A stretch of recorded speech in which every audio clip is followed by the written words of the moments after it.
Try that last clip with some red and blue 3D glasses. I recommend it. It adds a bit of dimension.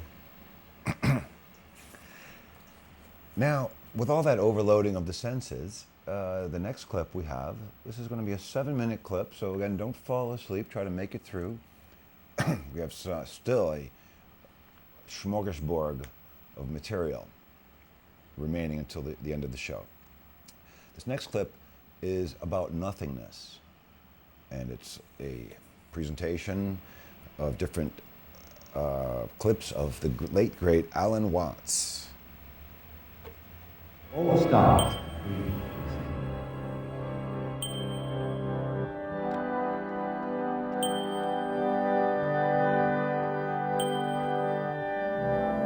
We're aboard the ferryboat Vallejo, which is tied up at the north end of Sausalito, close to San Francisco.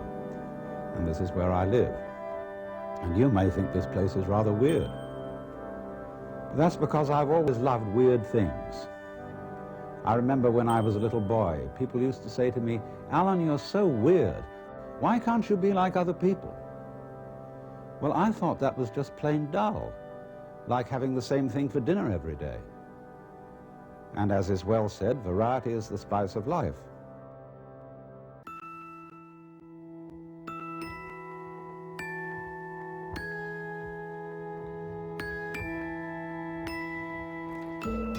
And when I think over the weirdest of all things I can think of, you know what it is?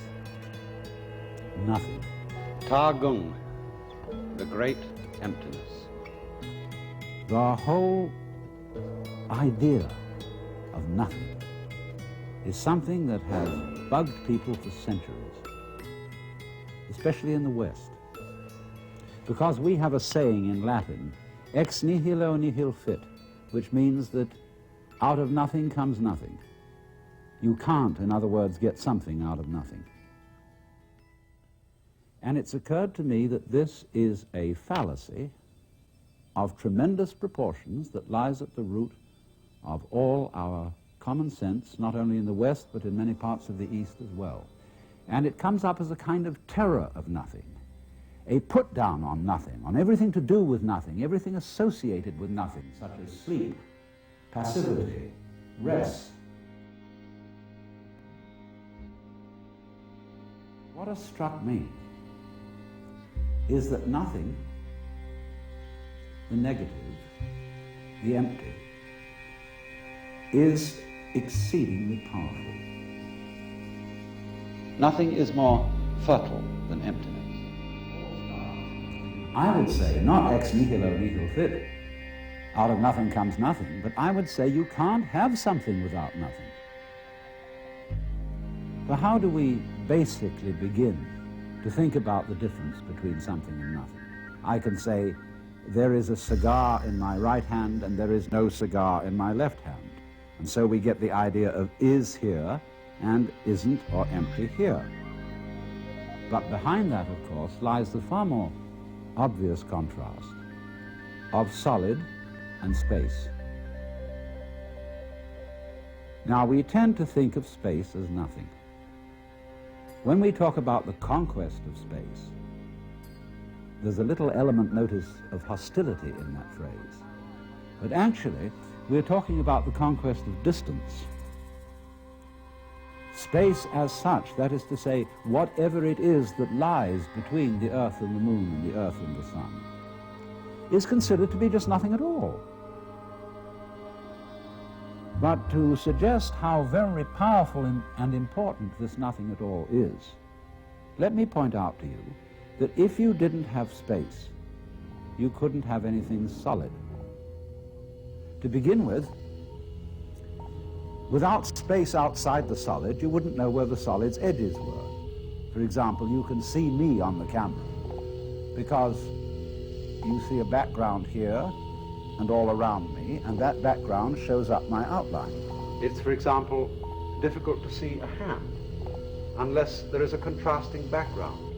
Were there no background to the hand itself would vanish. Nothing is more fertile than emptiness. But you always have to have a background to see a figure. you just can't do without it. To have the whole idea of there being only space and nothing else at all is not only inconceivable but perfectly meaningless, because we always know what we mean by contrasts.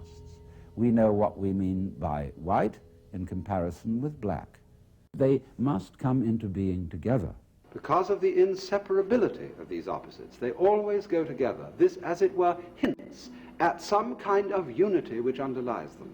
You don't have first something and then nothing, or first nothing and then something. This unity is called Tao. Space and form, in that sense, go together as the fundamental things we're dealing with in this universe. That which is void is precisely form, and that which is form is precisely void. Now, it's amazing what doesn't exist in the real world. In the real world, there aren't any things, nor are there any events. That doesn't mean to say that the real world is a perfectly featureless blank. It means that it is a marvelous system of wiggles. You cannot have the ups without the downs. Now, the same thing is true of all life together. We shouldn't really contrast existence with non-existence. The unconscious is, so to say, the part of experience which is doing consciousness, just as the trough manifests the wave, the space manifests the solid, the background manifests the figure. So it's interconnected. And so the many, many patterns of interconnections lock it all together into a unity, which is, however, much too complicated for us to think about, except in very, very simple, crude ways. But I am part of all this. The great energies. And so all that side of life which you call unconscious, unknown, impenetrable, is unconscious and is unknown and is impenetrable because it's really you.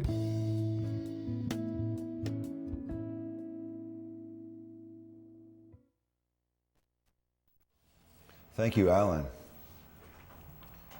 Kind of a little brief introduction for some of you to one of the 20th century's better minds, quite a well-equipped mind.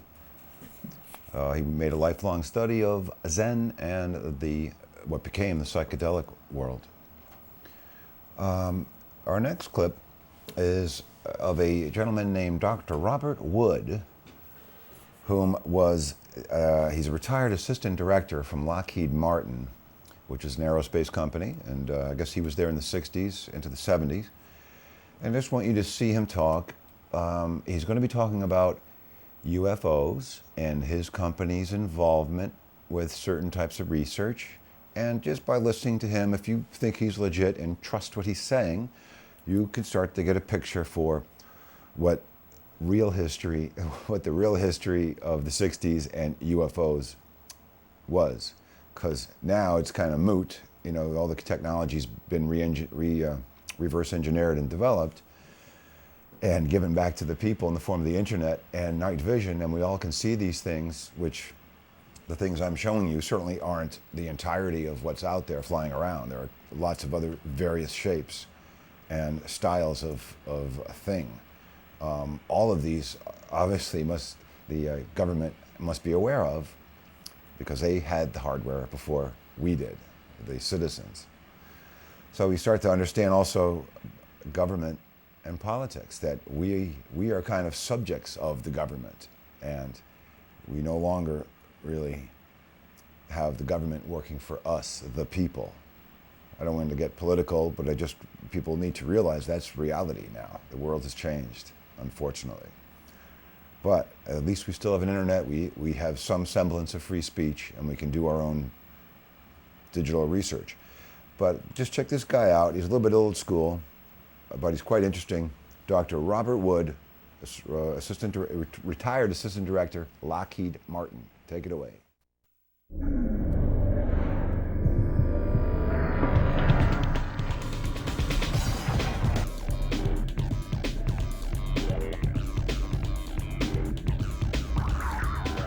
one could wonder why they're still holding the secrecy level today.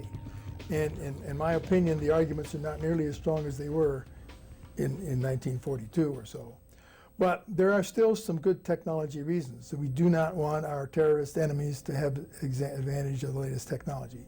So that's a reason for keeping secret the details. Basically, I did protecting missiles from aerodynamic heating by using Teflon. There was the Nike Zeus.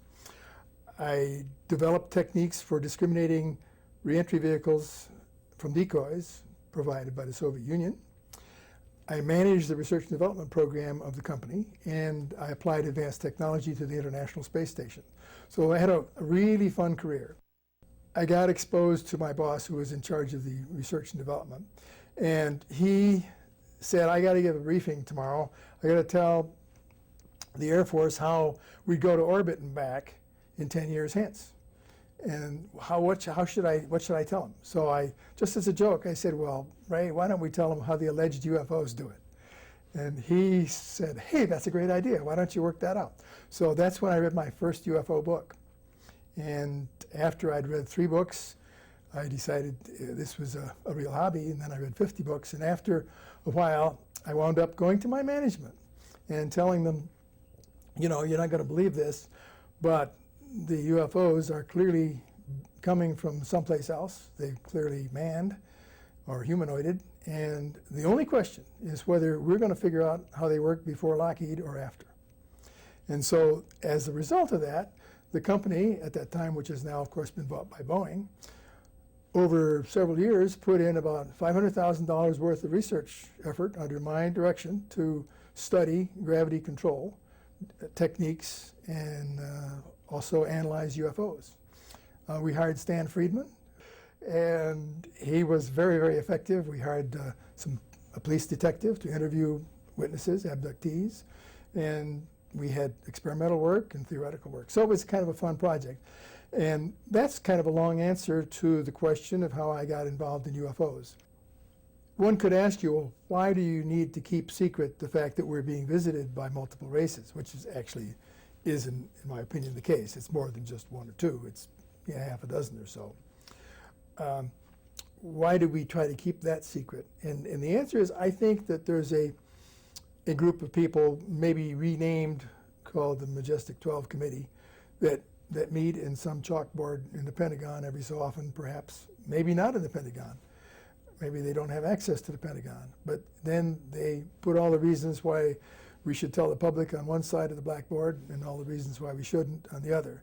And for the most part, there's more to lose by telling the public than by not telling them. Because if you tell the public part of the story, it's like the onion. The public is going to ask, well, when did you start to keep this a secret? You know, is it really true that you assassinated this person and that person? And what are your deceptive techniques that you use today? And it may turn out that we have people in charge today who are using those same techniques to keep the public in the dark about other topics. I won't mention which other topics, but there are a lot. I hope you all were listening to his final comments there. And it's not about, you know, getting emotional about when you have to reassess your view of history and our place in the world. It's just, let's try to understand the people that have kept these things from us. Let's try to understand why they've manipulated the entire world into a mess. You know, we're not a political show. I'm not going to get started on that. But I do want to know the truth in regards to the various forms of intelligence that are in our biosphere that we can see and possibly relate to, besides ants, bugs, and beef. Alrighty, we're getting towards the later part of the show, actually towards the end. The last segment coming up is part 2 of the DMT documentary, which I hope you sit through. This is going to talk about the ayahuasca brewing in the Amazon, how they create this mix of leaves and its effect on consciousness. And that's going to be it. I probably won't see you after this clip, but I thank you for watching. My name is John Deecken. This is a show about everything number 10 out of Bridgeport, Connecticut, and we will see you next week. Thanks for watching. valid religious and spiritual practice for thousands of years, certainly in the Amazon. And we can't just dismiss all that as primitive mumbo jumbo and superstition. We have to get to grips with that on its own terms. I think that there's a growing number of people who feel this desire to get back in touch with nature, with plants, with animals, and who know that through the shamanic path there's a way of doing this, and that actually these tools, these psychoactive tools for plants like ayahuasca is a very direct way of doing this. Now, it may not be everybody's cup of tea, and I think a lot of people are actually, with reason, afraid of it.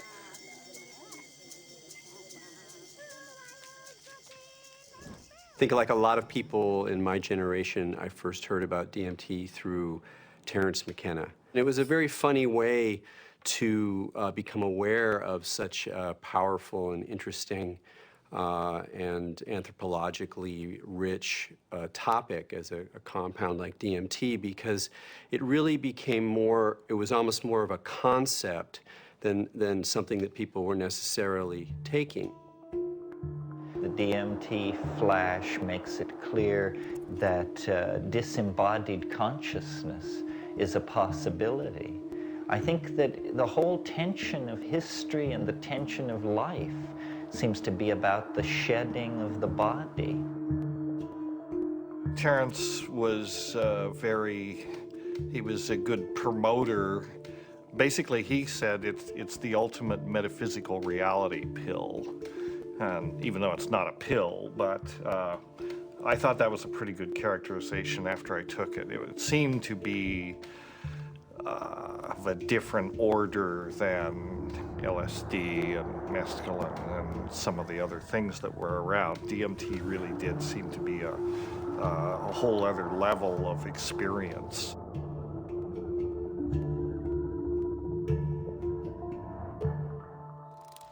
I ask that you suspend any opinions, either negative or positive, about these compounds. Whatever you believe their value to be, they continue to have profound effects wherever we find their use, whether it's contemporary Western culture or in the Amazon rainforest. It was in the 50s that the ayahuasca churches started going public. You know, there was a kind of transition from the indigenous Indians in South America to the mestizo people in the cities, and then these churches, you know, the Santo Daime Church and then the UDV Church a little later, started doing ceremonies that would made the ayahuasca accessible not just to Indians, but to urban people in the big cities in Brazil, who are as far from the shamans as we are. In the early 1990s, the UDV established a branch of their church in the United States. In the late 90s, the U.S. Customs Department, along with the DEA, intercepted a shipment of ayahuasca. The church protested the government action. They contended that it violated the Religious Freedom Restoration Act, and the case was heard in the U.S. Supreme Court. And in February 2006, their decision was announced, and it was a unanimous decision on the side of the UDV. Why is it that in the entire Western world, these substances that have been found to be so interesting by hundreds of cultures for thousands of years are prohibited? How did these cultures that consider themselves to be enlightened, democratic, and scientific get to declaring plants illegal? It can seem weird, but there's clearly something deep and revealing about the nature of these societies. Our society values alert, problem-solving consciousness, and it devalues all other states of consciousness. Any kind of consciousness that is not related to the production or consumption of material goods is stigmatized in our society today. Of course, we accept drunkenness. We allow people some brief respite from the material grind. A society that subscribes to that model is a society that is going to condemn states of consciousness that have nothing to do with the alert problem-solving mentality. And if you go back to the 1960s, when there was, a tremendous upsurge of exploration of psychedelics, I would say that the huge backlash that followed that had to do with a fear on the part of the powers that be, that if enough people went into those realms and those experiences, the very fabric of the society we have today would be picked apart, and most importantly, those in power at the top would not be in power at the top anymore.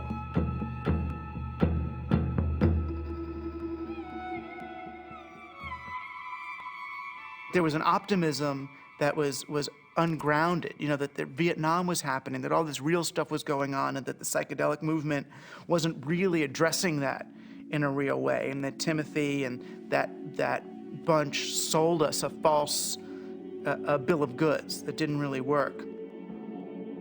We are now, whether we like it or not, in the psychochemical age. In the future, it's not going to be what book you read, it's going to be what chemicals do you use to open or close your consciousness. Chemicals can help us learn faster. Chemicals can help us expand or contract our consciousness. The atmosphere in the 1960s was, we are doing research here. We are dedicating our lives to trying just about everything on the planet. So we would try it, then we would talk about it, then we would evaluate it. We regarded ourselves more or less as spiritual pioneers. I mean, the way I look at the 60s, you can see it as a kind of failed attempt at a mass cultural voyage of initiation. So people would try to go out into these other realities, but they didn't have a basis for it. There weren't wisdom traditions and elders. There weren't connections of shamanic lineages. So people would go out and they would kind of smash apart. Timothy Leary really so discredited a scientific approach to studying this, because he started off doing interesting research and then got into advocating use in a way that was incredibly threatening. Culturally, we reacted, and politically, it became impossible to do this sort of research. Funding agencies didn't make resources available. Regulatory agencies increased the practical hurdles for initiating this kind of research. And I think people who had interest in research of this type largely were discredited because of their interest in the research.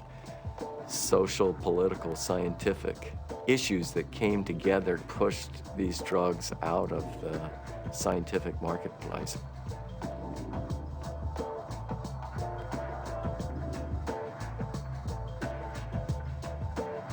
The public opinion in many cases had become that psychedelic research was dangerous. The lay public was uninformed about the true nature of these compounds and what their importance may be in the understanding of perception itself. One of the tragedies to me is that the clinical research on these substances pretty much stopped around 1970. And for me, it's especially tragic because I really believe that these substances played a major role in the development of our philosophy and thinking throughout the world. What a lot of people don't realize is that psychiatry, up until the 50s, the field in general had no concept that neurochemistry played any role in emotion or behavior, which today seems really bizarre. And the discovery of LSD and its potent effects on the human psyche occurred almost contemporaneously with the discovery of serotonin as a molecule in the brain. And it was really when people looked at the structure of serotonin and compared it with LSD that they really began to think, maybe neurochemistry plays a role in brain chemistry and behavioral states. If LSD had not been discovered, I doubt we would have had any of the drugs we have, at least not as quickly as we do for treating depression and so forth. Once these drugs became abused and scandalized, psychiatry had to really work hard, to distance themselves from any valid scientific scientifically meritorious relationship with psychedelics. Being a psychiatrist and saying you want to learn or study about psychedelics, it's not that well received. And I made one mention one time and was discouraged from really bringing it up again for actually a number of years. For cultural reasons, the whole class of compounds got pulled off the clinical bench, and no research has gone on for 40 years. So scientifically, I can't imagine a more exciting area to be pursuing. How does one go about studying these plants and compounds? Plants and compounds which produce unimaginable experiences and appear to shed light on some of humanity's greatest mysteries. In order to answer that question, Dr. Strassman conducted the first human psychedelic research in a generation. One of the things that I had established early on was being able to discriminate between studies in the scientific realm and recreational use. But in the early 1980s, I reviewed all of that literature and could pretty well establish that if people were really carefully screened and supervised and then followed up, that the incidence of adverse reactions to LSD and related psychedelic drugs was extremely low. The drug or the compound or the chemical that seemed like the best candidate to sort of reopen the U.S. Front on psychedelic research would be DMT. It was really, it's exciting for me because I thought this is the first study in a generation. And not only that, despite the fact that DMT had been used safely in earlier studies and it was this natural component of the brain, DMT is one of the most profound and potent psychedelics known.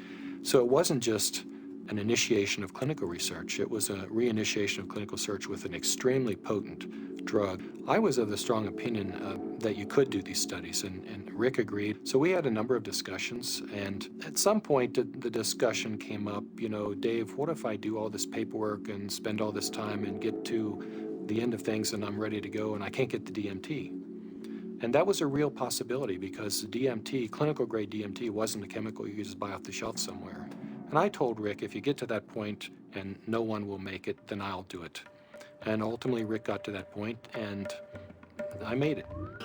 The design of the study was fairly straightforward. Give people DMT and measure as many variables as possible. I had to sort of anticipate a lot of objections that would come my way from the regulatory agencies that oversee this kind of research. So at that point began a 2-year process of dealing with not that many regulatory agencies, but fairly monolithic ones. One sort of a sidelight of the protocol was the involvement of a psychiatrist from UCLA named Daniel Friedman. He was kind of one of the grand old men of American psychiatry, and actually he was one of the people who in the 50s and 60s got their start with psychedelic research. And the main thing that Danny Friedman told us was, don't even get close to psychotherapy. Forget about treating mental illness or alcoholism or anything. Forget that. That's where all the hysteria is. That's where all the fears get up. You're a scientist, Rick. Approach it as a scientist. Do basic, simple measurements. Look at heart rate, cardiovascular parameters. You won't get in trouble doing that. You can get it funded, and it's solid science. Rick did